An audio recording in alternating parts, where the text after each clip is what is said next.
It's Charter California Edition. I'm Brad Pomerance. Our guest, Alan Lowenthal, member of the United States Congress, also a member of the House Foreign Affairs Committee. And so there is no doubt that you are intricately involved in what's happening with the Syrian crisis. You've seen information that we have not seen. And I want to get a sense from you, sir, to the extent you can say, what's happened in Syria in the past? Do we believe that Syria used chemical weapons against its own people in a suburb of Damascus? Yes. No question in your mind? No question in my mind at all, Brad. I think that, and I went in with an open mind, and I went in with trying to understand, and I've gone through a number of hearings. I've gone through classified briefings. Some of the materials I can present to you, some I can't. The United Nations inspectors spent time, and while their report does not indicate, who did it, that was not what they were charged with, just whether chemical weapons. It is real clear to everyone where the rockets came from, who they were fired, and who had access to these weapons. And also, it was real clear that after we moved from a potential strike to diplomacy, that the Syrians acknowledged that they do have chemical weapons. They had never acknowledged that. To me, that was a stunning development. It is a stunning development. As you suggest, we have never heard this Syrian regime admit that they have chemical weapons. Absolutely. And just poof, they say that they do. Do you believe that they did that because of the threat that President Obama was going to look toward a strike? I think that there are multiple reasons why they did that. And that's what makes this all very complicated. I think obviously the threat by President Obama, President Obama standing up and being the one world leader that said, we cannot tolerate the use of chemical weapons against, it's against the conventions, against anyone. Chemical weapons in warfare are out. That's almost all nations of the world, except Syria and one or two others, have signed the chemical weapon ban. Syria now has acknowledged that they are now signing it, and they have gone forward.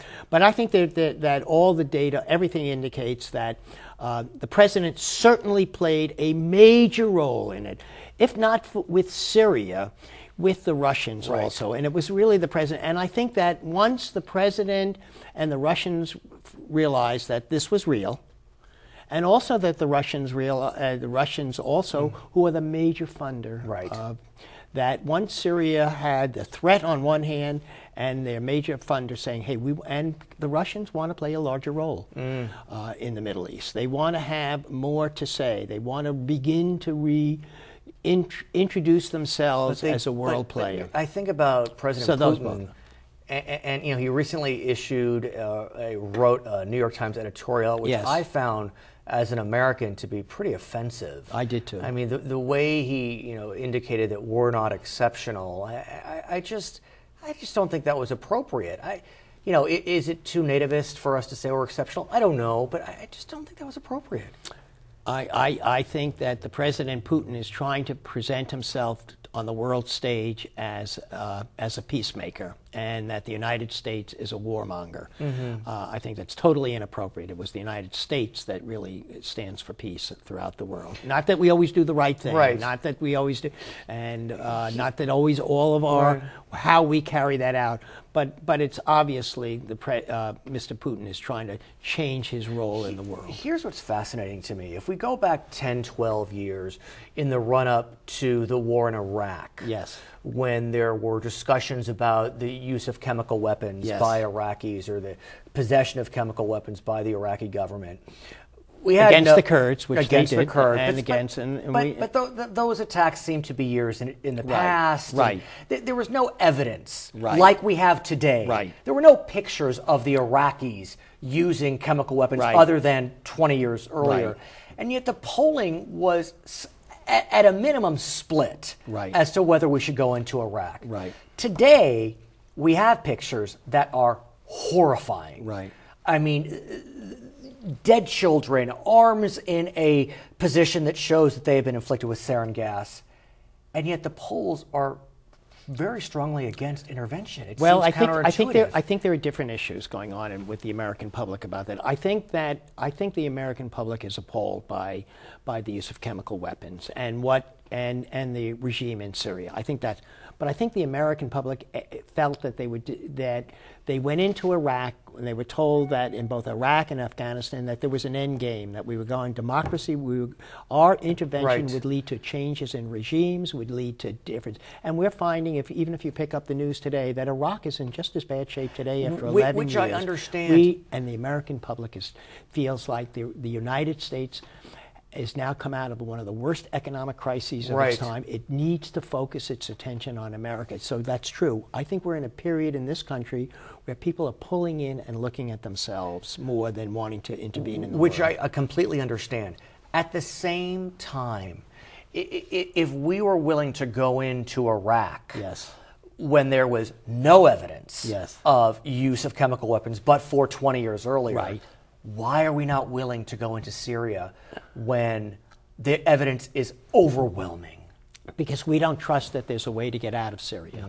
We don't believe the president when he says no boots on the ground, that this is not, we are not going to take sides. We are just sending a message that this is a warning that anybody that uses chemical weapons. It's a different president, and the resolution, which at this stage, may or may not be voted upon because of diplomacy. I will tell you, Brad, the numbers across the nation, from the bluest of the blue state districts to the reddest of the red districts, from Republican districts to Democrat, from Tea Party districts to all say don't go into it, don't do anything. So what does that say to you? Does that say, it really begs the question of what is the role of an elected official? Do you vote what your district wants based upon calls, emails, polling, or do you vote how you believe you should?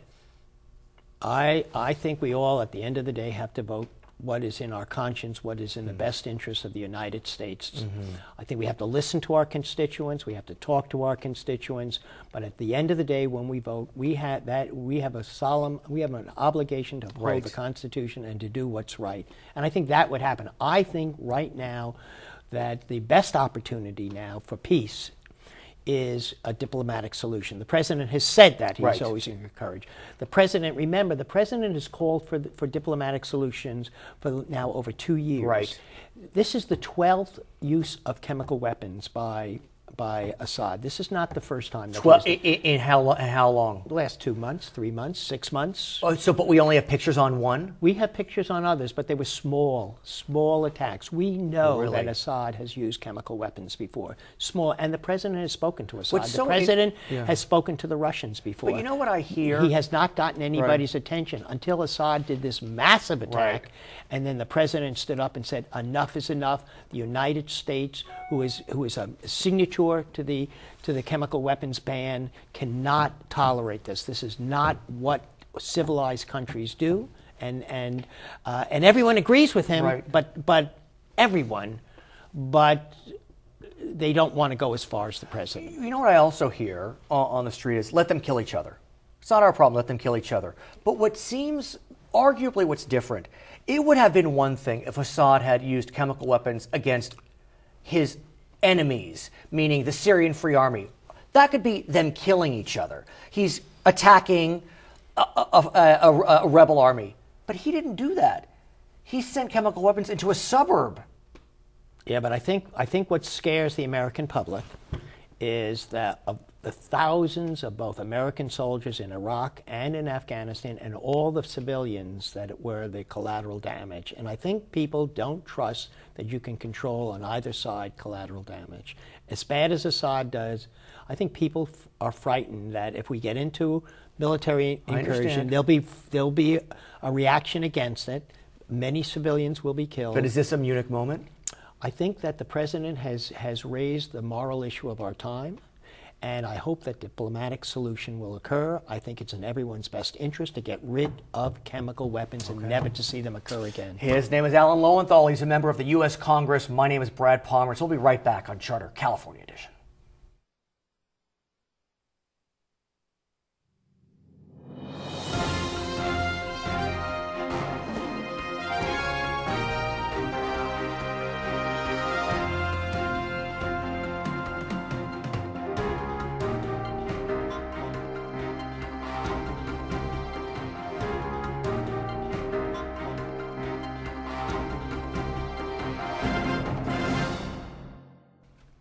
Welcome back. It's Charter California Edition. I'm Brad Pomerance. Our guest, James Johnson, he is a member of the Long Beach City Council. He recently announced his candidacy to be the city attorney for the great city of Long Beach. That election will be held in April 2014.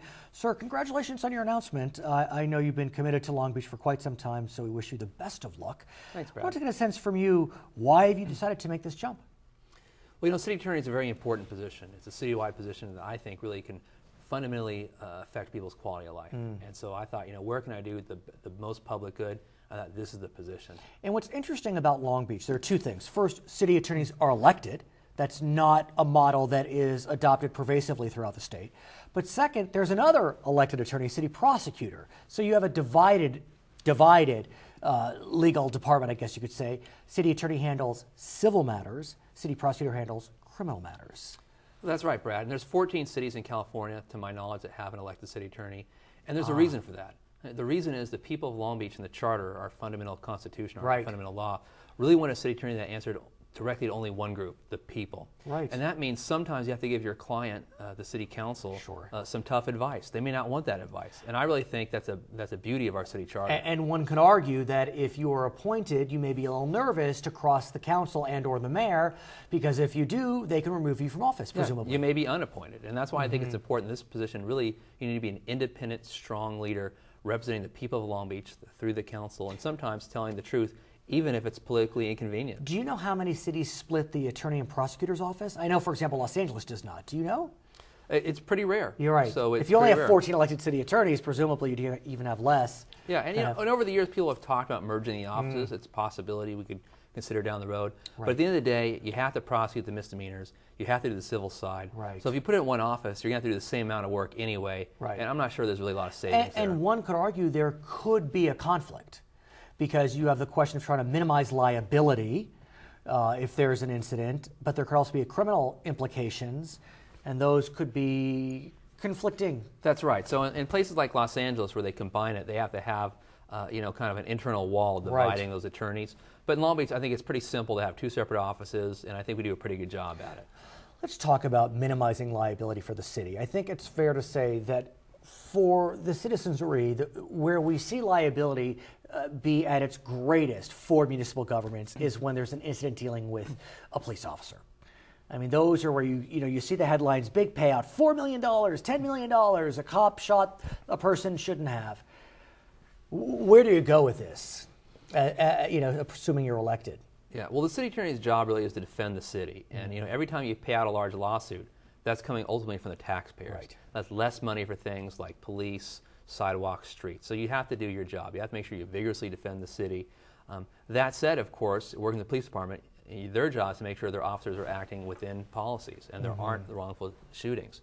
And if there are, sometimes it may be appropriate to settle the case and so forth. So that's kind of the job. You want to minimize the liability, but also recognize that sometimes bad things happen, and you need to admit that and kind of move on. Now, I presume that if the city attorney negotiates a settlement for any matter, it still needs the approval of the city council. Is that accurate? That's right.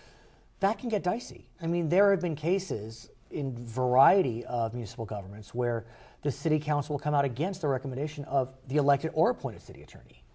That's right, but hopefully if the city attorney is doing the job right, you have the trust of the council that you're trying to do the best for the city. And it's important to remember that a settlement doesn't mean you're acknowledging wrongdoing. Of course. Sometimes you might say, you know what, we can settle this for $200,000, or we could litigate it for $1 million. It makes more sense to settle. So I think really you always have to remember what's in the best interest of the people whose money it is, which is the taxpayer, and move forward accordingly. What also is interesting about the role of the city attorney is that individual is present, or one of its appointees, at every city council meeting. Because in some ways you're acting almost as a parliamentarian. Is that a fair way to say it? Well, I think you're there to make sure the council is adequately informed on key issues, to make sure, particularly on contracts, for example. 90% plus of our costs are in contracts. Really? So the city attorney's job, I think, there is to make sure that the council is informed of all the material facts of a contract. Because what I've seen is when the council is well informed, they generally make the right decisions. But when something is left out or some material terms aren't explained, sometimes you have big problems. So I think that is an important role of the city attorney. Now, I presume you're an attorney. I am. Why don't you tell us a great one. Well, one could argue, as you know, I used to be an attorney, although I still have my license and I still am Once active. an attorney, always an attorney. If you can believe that, I still do my MCLE, it's called, Mandatory Continuing Legal Education. Be that as it may, why don't you tell us a bit about your legal background? Yeah. Well, I used to work at the biggest law firm in California doing civil litigation, Morrison & Forster up in Los Angeles. Yes. And I did a lot of different fields, employment law, contracts, complex civil litigation. And you went to? I went to Harvard and then Berkeley for law school. Got it, both law. And came back to my hometown. Actually, I was born in Long Beach, and now I live about a mile from the hospital. So really? I like to joke I haven't gone very far. Which hospital? But Memorial Hospital. I like it. Very I like proud. it. My babies were born at Memorial. Your twins, right? Oh, yeah. Twins, right. That's right. And then one day I got a call and said, how do you like to help rewrite the city charter of Long Beach? Wow. And for an attorney from Long Beach, that really was a dream position. And what's interesting, you mentioned Morrison & Forster, and I know a little bit about that firm, which is one that tends to really be part about civic engagement. It's not surprising that they would call someone from Morrison & Forster. I mean, it's a firm with a lot of commitment to pro bono work, and so... Well, that's right. And I had a lot of great mentors there, Seth and Shirley Huffstetler. Oh, well, Shirley Huffstetler was a Ninth Circuit judge, for example. So when you're a young lawyer and you get to ask a former Ninth Circuit judge to read your briefs, that really is an honor. So then I got to work in the charter, which is our foundational law. Then I became the assistant city auditor, which is an executive position. So tell us about that. We know that the elected city auditor is Laura Dowd, and she was on our program recently. And I understand her work focuses on traditional audit functions, making sure that the taxpayers' dollars are protected and that departments are running efficiently and efficaciously. That's right. Keeping an eye on the dollars. For example, one thing I did there was one day we got a request that said, hey, you mind putting through this $47 million payment? Just $47 million. And I said, hold on, let's take more than 10 minutes on this one. Exactly. It turned out that, long story short, we were able to save the city $3.5 million by holding off on that payment and actually stopping it, because there was a loophole in their pension law which said, you know what, it makes more sense this year to pay as you go, pay every 2 weeks your obligation as opposed to pay it all at one time. So it's a technical matter, but I think it's a good example of how some of my background, reading the regulations, understanding the laws. In that case, that day saved the city $3.5 million. I think it's pretty substantial. I mean, it's about 1% of the city's budget. Is that right? I mean, it's a real amount of money. That's right. So you were the assistant city auditor. Where'd you go from there? Well, then some people asked me, said, you know what, you know the city's budget, you know the city's foundational law, the charter, why don't you run for city council? Oh no, that was your first mistake. I said, well, okay. So I ran ahead and did that, and it really has been an honor to serve on the council for almost 4 years now. So the positions are different. I mean, city council, you're really serving the people in a very retail sense. I mean, you represent maybe 50,000 people, is that right? Yeah, and so you can really kind of get in there. When you're city attorney, you have 500,000 constituents. It's not quite as retail. How do you feel about that? Well, it's bigger, but I think it's important the city attorney to be out in the community and explain to people how this office can improve their lives.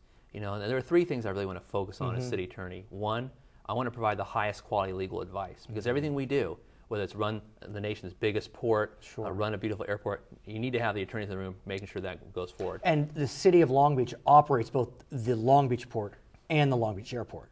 That's right. So in addition to a water department, in addition to... So you're involved in that as well? That's right. Oh, wow. So there are a lot of different things that city attorney does. But second of all, really work to save money.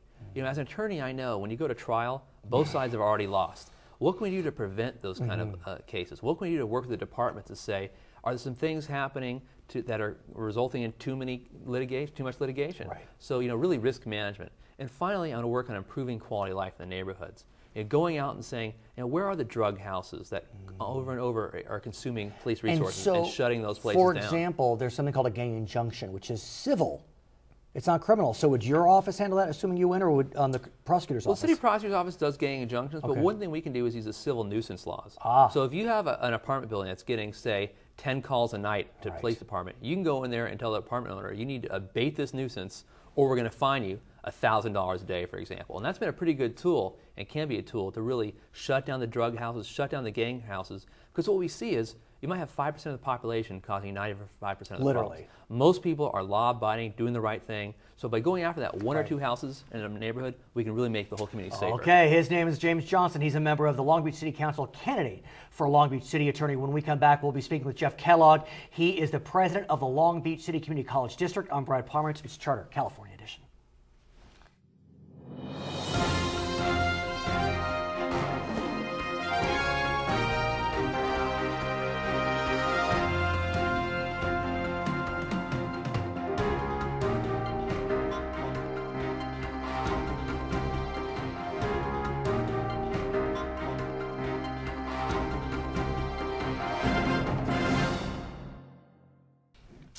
It's Charter California Edition. I'm Brad Pomerance. Our guest, Jeff Kellogg. He is the president of the Long Beach Community College District. And I want to ask you how the school year is going. We've started, and it's so different from 2012 when we were in a major funding crisis. Prop 30 has passed. The budget for this fiscal year has passed. Does it feel better? Yeah, it does. We had College Day, which is really the day all your faculty and your classified staff show up, and I was there speaking to all the different groups as the president of the board, and I got the sense, even though I think you cannot have negative issues when you've been having problems since 2007 financially for the state of California, but I have a sense that things are finally starting to turn around, and that you have that feeling of, even though we've been battered for so many years, it's going in a good direction. The first day of college, I was there helping, giving students directions. I think they're probably still lost today. Of course, but it's a huge campus. And a beautiful campus. But it's beautiful. But it was interesting. You would watch, for example, I'd look at one classroom and there were probably a dozen students outside, and I was wondering what they were doing there. Well, they were trying to petition the class. Well, so that's the question, though. I mean, we know that so many students in California community colleges have not been able to sign up for classes that they need, and as a result, they're not there for 2 years, but 3 and 4 years. Have we turned the corner on impacted classrooms? Well, not according to what I was watching on the first day of school. Well, anecdotally, it seems tricky, but what about, have you opened more sections? Yes. The answer is we're opening more sections, more so than we've done in a long period of time, which is a positive one. We have a lot of other issues going on that's going to help impact hopefully the wait list, and do exactly what you talked about, shorten it back down to where students are there for a short period of time and not 4, 5, 6, 7 years. If they want to matriculate. That's right. I want to talk about sections, though, because there is no question that Long Beach City College has been on the forefront of an issue that has put the college in good stead with some and in horrible stead with others. And that's the question of intersession classes. You know as well as anyone, Santa Monica City College, another fine institution, proposed something similar to this. And before I continue, what is this? Tell us what this is. The bill put by Assemblymember Doss Williams from Santa Barbara. And this was to address, and this bill that is right now sitting on the governor's desk. As we speak today, we don't know if the governor's going to sign it. By the time this airs, he may have signed it. By October 13th. Indications are strong. Positive, because the governor was looking for some new ideas. And this, but again, we still don't know what the bill is. Tell our audience what the bill is. The bill is essentially for in the intercession. People say, what's an intercession? It is the time when you look between the end of the fall and the beginning of the winter session. The 5 weeks you will see, that's what we call as our intercession. It's not summer? Not summer. That's a totally different time. So it's just like that winter intense period where you would take a class probably every day for 5 days for 5 weeks. Correct. And you get it full credit. And so this bill addresses the intercession only. It is only a pilot program that will actually sunset in a few years, regardless of what happens if the governor signs it. And it's only for a limited number of courses, which is very different than Santa Monica. And the courses that are being offered in the intercession are courses that are heavily impacted currently at the college. They have to show these courses have been impacted for 2 years to be on this list, and they have. And they are the classes that stop students from moving forward. But the controversy surrounds the cost for these classes. So currently, I believe it costs $46 a unit. That's correct. Which is higher than it's ever been. For intercession, it would cost... It would cost the same as it would cost a non-resident student, which in Long Beach City College case is $209. Okay, so it's about 4.5 times more expensive. That's correct. So if it's a 3-unit class, let's say, it'd be about $600 as opposed to $120. That's right. So discuss. Well, the reason why, to begin with, and the attitude is, well, community colleges, many people still think they're free, and they're not. So that we run over that hurdle. The mission of the community colleges in California is access and affordability. And so people feel it's no longer addressing the mission of the community colleges. Well, and one could also argue that it's going to just favor the wealthy. That's right. Well, and that's what has come forward on the arguments. But what we look at is that you can use financial aid, what you use for your traditional. You can. You can use that. It is also still cheaper than if students go to the for-profit schools, which are much more expensive than that. And Is it cheaper than USC, or excuse me, CSU? I don't know what the rates are for CSU anymore, but also this is, again, a 4 to 6 week program, so it's the opportunity. And then you also have situations such as our veterans, because with their GI Bill, they have to have continuity. They can't sit there and have breaks. Right. So what this forces many of our veterans that are on the GI Bills that are attending classes at Long Beach City College, when this happens, they then have to go somewhere else to find courses to continue their curriculum. Couldn't one argue, though, if you do the math, that if you can get this course completed at a cost of $600, that means you may not have to stay an extra semester. Exactly right. Which is, in the end, I would argue a money savings. Correct? Absolutely, absolutely. And so the whole argument is about giving people an option. And we'll find out if the governor signs it, if it's successful, and how it's going to be successful if those classes are packed. Now, the question also about, well, this favors only people with money versus people that are not, that do not have money. Well, right now you have those same type of individuals with their economic income. They're competing for courses as we speak. We're hoping this frees up the courses that are offered during the traditional fall semester, winter semester. Assuming the governor signs, could this launch at Long Beach City in December? Are you ready to go? Yes. And we would launch it that quickly. And that's my point to many of the people that are opposed to it. Give us the opportunity to see if it's successful or not. And let us see if this will lighten the load and help students move quickly through the curriculum. What's so interesting is, I don't have all the figures, but it got out of the assembly with 54 votes, only 9 opposed. That means a lot didn't vote. That's right. And so you can see that this bill has caused a lot of unease to the point that some don't even want to go on the record. Well, they don't want to question. They don't want to go on the record because the opposition is your faculty unions. Why? Because again, they feel that the mission of the community colleges. But doesn't that give them more work, arguably? I mean, they're working over intersession? For me personally, this is how I always looked at going to Long Beach City College when the buildings would be empty, our faculty would be sitting at home. My attitude was utilize those beautiful buildings, utilize our talented faculty members, give them the opportunity.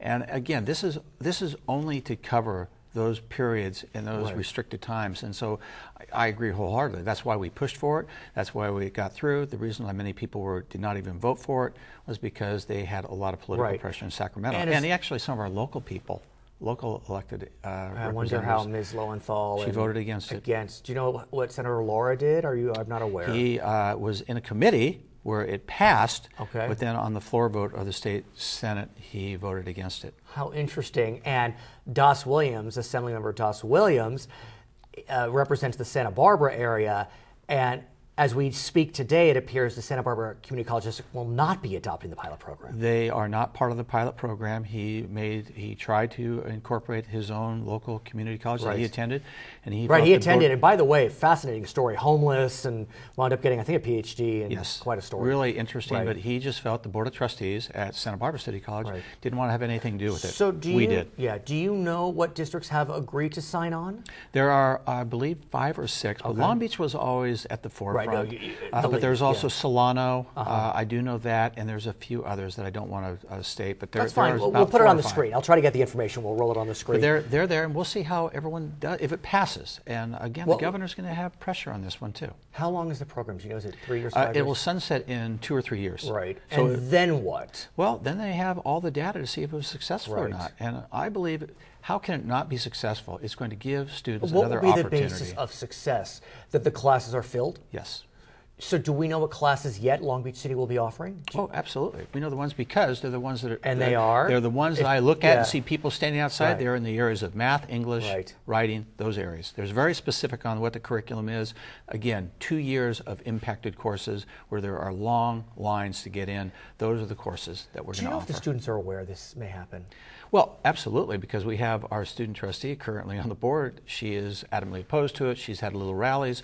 But I think by and large, that's the political activism that you try to encourage. But I think the students that I would see sitting outside a classroom, they just want to get the class. And they're not worried about this whole approach of the mission of the community colleges and how where students can or cannot. To me, it's all about local politics. He is Jeff Kellogg. He is the president of the Long Beach Community College District. My name is Brad Pomerance, and this is Charter California Edition. Fascinating.